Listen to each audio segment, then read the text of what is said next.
सुदामा को गले से लगा लेते चरणों में।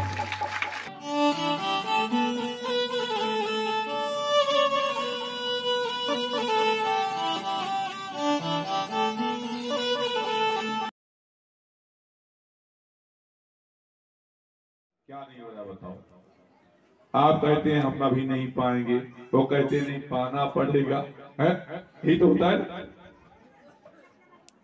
कोई आ जाता है व्यवस्था करना पड़ता है, वो आता है व्यवस्था करना पड़ता है। क्यों? क्योंकि आज आप सब कोई भगवान और देवी, और भगवान की सेवा नारायण की सेवा है। कोई इंसान यहाँ नहीं बैठा है, ये अपने आप को तुम मान बैठे हो कि मैं शरीर हूं, मैं भला हूं। ये भगवान की सब छवि तुम में समाहित है, और कोई अलग नहीं है। नहीं कोई सोचे हम अलग हैं। जैसे तुम्हारी परछाई तुम्हारा साथ कभी छोड़ती है बताओ? अब कोई परछाई को पकड़ के दिखा दे, कोई पकड़ पाया? वैसे आप भगवान की छाया और भगवान आपकी छाया, वो आपके ऊपर छाया निरंतर रखते हैं। आपको न समझ में आई इन आंखों से तो मिलने वाले। ऐसे सुखदेव भगवान कहते हैं राजा परीक्षित,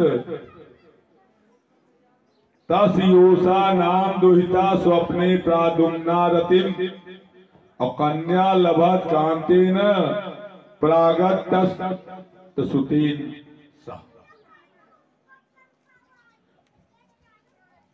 बाणासुर की पुत्री उषा ने अनिरुद्ध के साथ जो कानों से सुने थे, आंखों से देखे थे, उनके साथ सुख का अनुभव किया।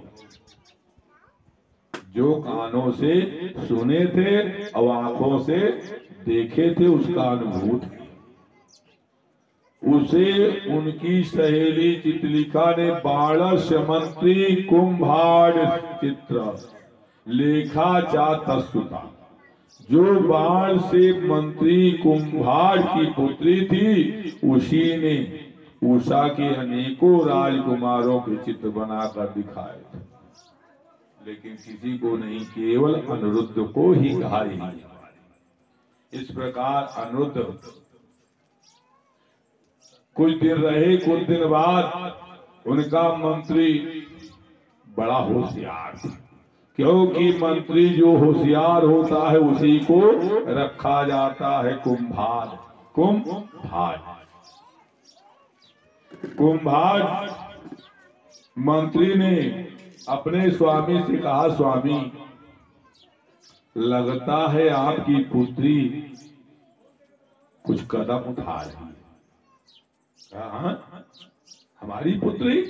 ऐसा हो ही नहीं सकता, जिसके पास 1000 हाथ है उसकी पुत्री ऐसा करेगी। बाणासुर विश्वास न कहा, हमको दिखाओ।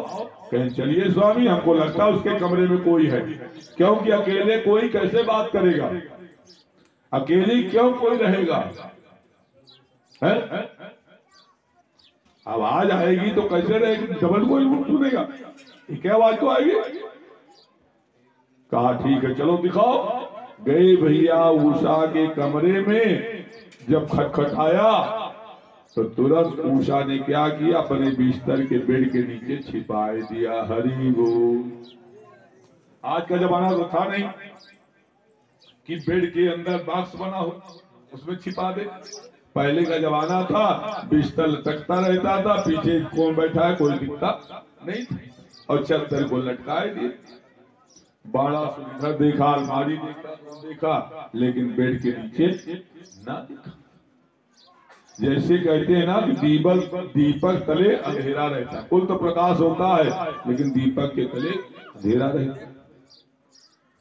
अब बाणासुर देख के चला गया, डाटा मंत्री को, देखो कहीं का तुम फर्जी बताते रहते हो। लेकिन भैया अब उसने भी ठान लिया कि हम डांट खाए हैं तो हम बताएंगे, कभी तो समय मिलेगा।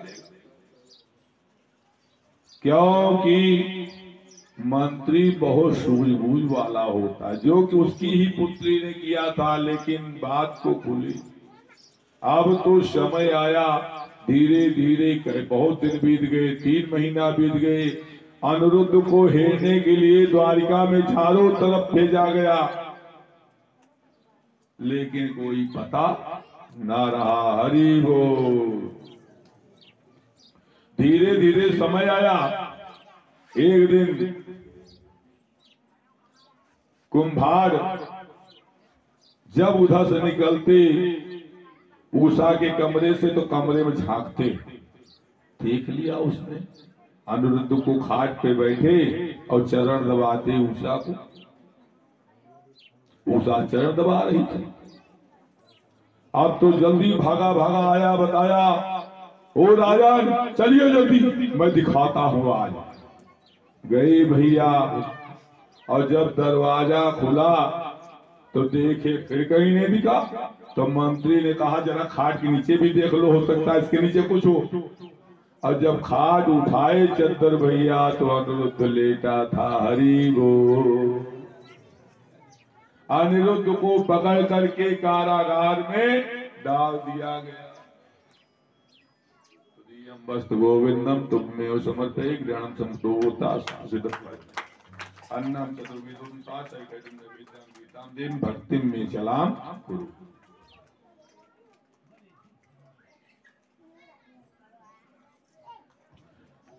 बोलो गोविंद भगवान की। उनको पकड़ करके ला करके कारागृह में डाल दिया गया। हरि बोल। अब तो बाणासुर तपस्या करके शंकर जी को से मांगा था, और शंकर जी से कहा था कि हमारी रक्षा आप करेंगे।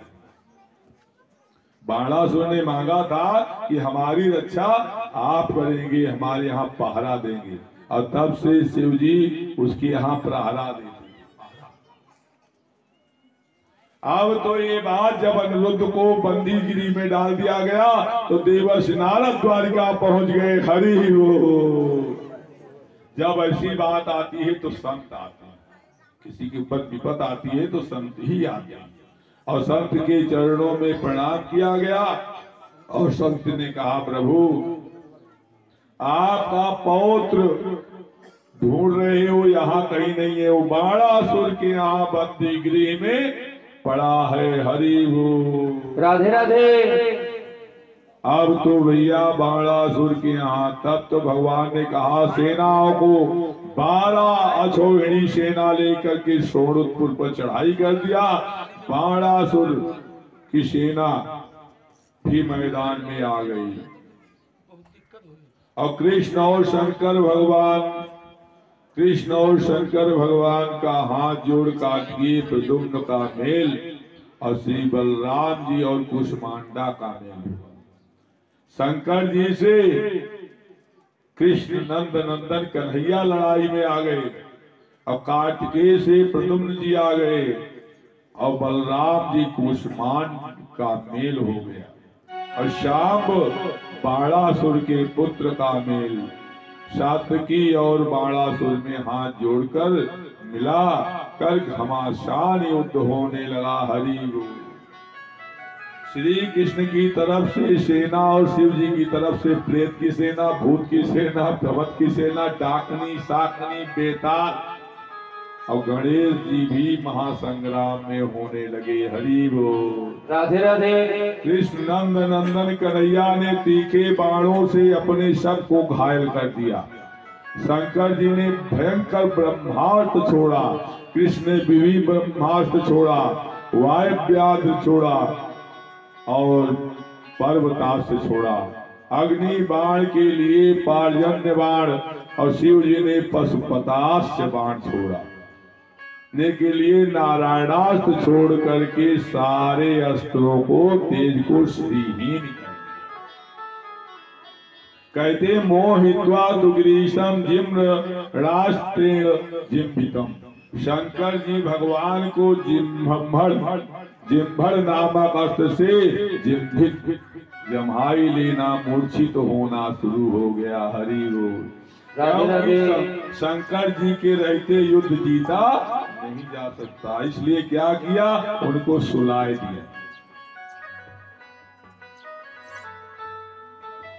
तो भूत बेताल की क्या हिम्मत है सामने टिके। भगवान ने जिम्बाड़ वन छोड़ करके शंकर जी को सुला दिया। अमोहित्वा तु गिरीशम, शंकर जी को सुलाया गया। मूर्छित हो गए। उसके बाद बाणासुर के पूतनास्त्र को तलवार गदा और बाणों से काटने लगे। कार्तिकेय प्रद्युम्न के बाणों से घायल होकर वो मोर पर चढ़ के भाग गए। बलदेव जी ने कुष्मांड और कुंभकर्ण का मूसल से प्राणांत कर दिया। सेना भागने लगी। बाणासुर क्रोधित होकर सात्विकी से युद्ध करना छोड़कर भगवान कृष्ण की ओर युद्ध करने लगा। अपने 500 धनुषों पर दो दो बाण चढ़ाकर कृष्ण पर बाण वर्षा करने लगा। भगवान ने उसके 500 धनुष काट दिए। उसके रथ के सारथी और घोड़ों को मार दिया। अपने पुत्र के प्राण संकट में देख करके उनकी माता कोटरा वालों को खोल करके तन माता कोटरा नाम नग्ना मुक्त शिरोरुहा पुरोवत से कृष्ण से पुत्र पाणी। भगवान शिव ने 3 पैर और 3 सिर वाला महेश्वर ज्वर छोड़ा। श्री कृष्ण ने वैष्णव ज्वर नारायण ज्वर छोड़ दिया। महेश्वर ज्वर भगवान श्री कृष्ण की विनती कर नारायण की शरण में आ गए। हरि बोल। आप बताइए, जब शंकर जी स्वयं लड़ाई लड़ रहे थे और नारायण को देखकर उनके चरणों में बाद में गिरना, क्योंकि नारायणास्त्र के आगे कोई किसी का चलता नहीं। इसलिए कहते हैं कि श्रीमन नारायण नारायण नारायण श्री हरि नारायण नारायण नारायण। केवल नारायण का ध्यान किया करो, केवल नारायण। यही नारायण के बाण को जब छोड़ दोगे तो फिर समझ जाओ सबको तुम्हारे चरणों में झुकना, चाहे पुत्र हो, चाहे पिता हो, चाहे माता हो, चाहे भाई हो और चाहे पति हो, सबको झुकना पड़ेगा। शरण गए प्रभु राखे सब अपराध विसारे, तब प्रेम भाव आ जाएगा। आज महेश्वर को भी प्रेम भाव आ गया। यो नौ अस्मरत संवादम तस्य त्वान्न भवेत भयम। जो मेरे तेरे आख्यान को सुनेगा उसे तुमसे महेश्वर ज्वर कभी भय नहीं करेंगे। हरि बोल। बाणासुर रथ पर चढ़कर पुनः युद्ध मैदान में आ गया। कृष्ण ने चक्र से उसकी सारी भुजाएं काट दी, केवल 4 भुजाओं को छोड़ दिया। वो भी भगवान भोलेनाथ के कहने पर, और नहीं तो वो भी छोड़ते ना। हरि बोल। राधे राधे। इस प्रकार भगवान के कहने पर छोड़ दिया और उसने अपनी पुत्री का विवाह भी कर दिया। हरि बोल। राधे राधे। संसारी जीव आपकी माया से परे, वो जान नहीं सकते। बाणासुर मेरा परम भक्त है, इसे अभय दान प्रदान कर चुका हूँ। आपने जिस प्रकार प्रहलाद पर कृपा की उसी प्रकार इस पे क्षमा कर दीजिए। भगवान के कहने पर एक बाण बाणासुर के 1000 भुजाओं से तांडव नृत्य के समय अनेक वाद्य बजाए थे। इसीलिए भगवान ने शिव प्रसन्न हो गए थे और वरदान दे दिया था कि हम तुम्हारी रक्षा करेंगे, भयदान। इसी प्रकार भगवान की विनती करने पर, क्षमा याचना करने पर उसके प्राण को अभयदान दे। अब तो कृष्ण को अपनी कन्या उषा के साथ अनिरुद्ध को रथ पे बैठा करके सौंप दिया। हरि बोल। एक अचोरी सेना से गिरे सुंदर वस्त्र से आभूषलंकित अनुत को आगे करके भगवान रुद्र से अनुमोदित होकर के द्वारिका में आ गए। प्रातः काल हुआ, शिव जी और कृष्ण जी के युद्ध को पढ़ता है जो और सुनता है उसका कभी हार होती नहीं है। नैया डूबेगी अभागे तेरी भजन के बिना, तभी डूबेगी जब तू भजन नहीं करेगा। इसलिए निरंतर भजन किया करो। और भगवान एक दिन वन में गैया चरा रहे थे, उसी समय प्यास लगी। कुछ गोप ग्वाल एक कुआं के किनारे पे गए और कुआं सूखा था, उसमें एक बड़ा सा गिरगिट गिरा था। बड़ा सा गिरगिट, विशाल, बहुत बड़ा। तो भगवान आए, देखे तो अपनी पीतांबरी को उस कुएं में लटका दिया और उसी पीतांबरी पर चढ़ गया। और जब बाहर निकला तो भगवान के चढ़ को छूते ही जैसे छुआ वैसे वो दिव्य रूप में प्रकट हो गया। क्योंकि वो एक राजा थे, राजा निग, वो रोज एक गैया दान करते थे। एक दिन एक गैया दान किए एक ब्राह्मण को, और वो गैया ब्राह्मण के यहाँ तुरा के फिर राजा ने के यहाँ पहुंच गई। और वो गैया जब पहुंच गई तो राजा ने दूसरे दिन फिर उसी गैया को एक ब्राह्मण को दान कर दिया। और जब वो ब्राह्मण लेके जा रहा था उसी समय पुराना ब्राह्मण जो एक दिन पहले ले गया था वो खड़ा हो गया, ये मेरी गैया है तो इसको लेके कहाँ जा रहा है। तो ब्राह्मण ने कहा भाई देखो हमको राजा ने दिए हैं, ये कहाँ दिए मैं नहीं जानता, लेकिन मुझको दान में मिला है और जाके पूछ लो, अगर तुमको विश्वास न हो तो पूछ लो। अब तो भैया कहा नहीं ये मेरी गैया है, ये मुझे दे दीजिए। हरि बोल, राधे राधे।